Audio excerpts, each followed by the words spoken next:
Lumabas din ang totoo, Rob na dismaya prinangka sila. Yan po ang ating pag-usapan ngayon, pero bago ang lahat isang mapagpalang araw po sa inyong lahat. Huwag po natin kalimutan suportahan ang ama ng Kalingap na si Val Santos Matubang at anak nito na si Kalingap Rob para mas lalo pang dumami ang kanilang matulungan. Paalala mga ka-viewers, huwag po natin skip ang ads. Malaking tulong na rin po yan sa amin lalo na ngayon maraming tinutulungan ang Kalingap lalo na po yung mga pinapabahayan. Salamat po mga ka-viewers. At paunawa na rin patapusin muna ang videong ito para malaman talaga ang ugat ng nilalaman nito.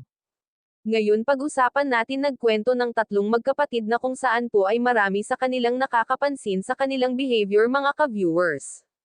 Pagkatapos po ni Kalingap Rob makausap ang tatay nila tungkol sa kanilang ginagawa at tinanong rin ni Kuya Rob ang tatay nila kung bakit ganyan sila. Kasi parang palola ang pinapakita nila sa kay Kuya Rob at sa team Kalingap sa tuwing kaharap nila. Maayos naman po ang sinabi ni tatay patungkol sa kanila at hindi rin po malaman kung bakit ganyan sila sa tuwing marami silang kasama.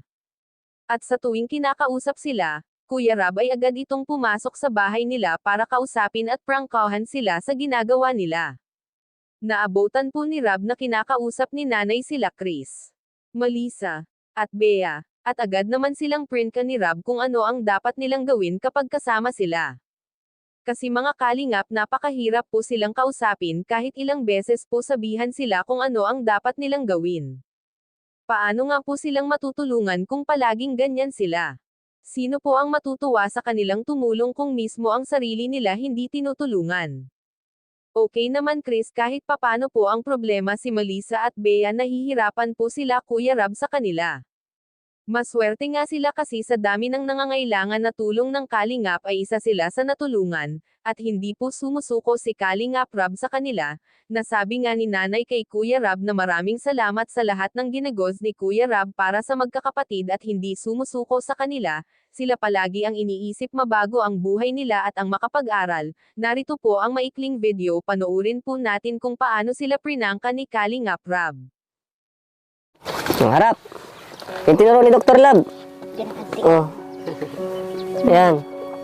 Bakit ako galing?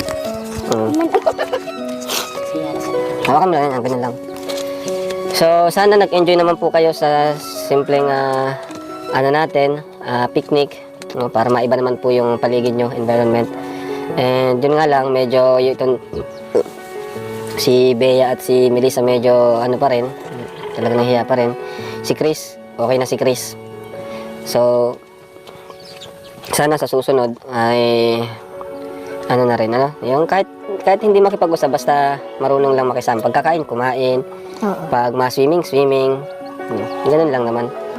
Kasi, syempre, kami naman ay ginagawa rin po namin yung best namin para po sa inyo, no? So, dapat tulungan nyo rin kami and tulungan nyo rin po yung sarili ninyo. Tama yan. Di ba? Kasi gusto namin kayong matulungan, gusto namin kayong pabahayan, gusto namin kayong makapag-aral. So, dapat ipakita nyo rin na,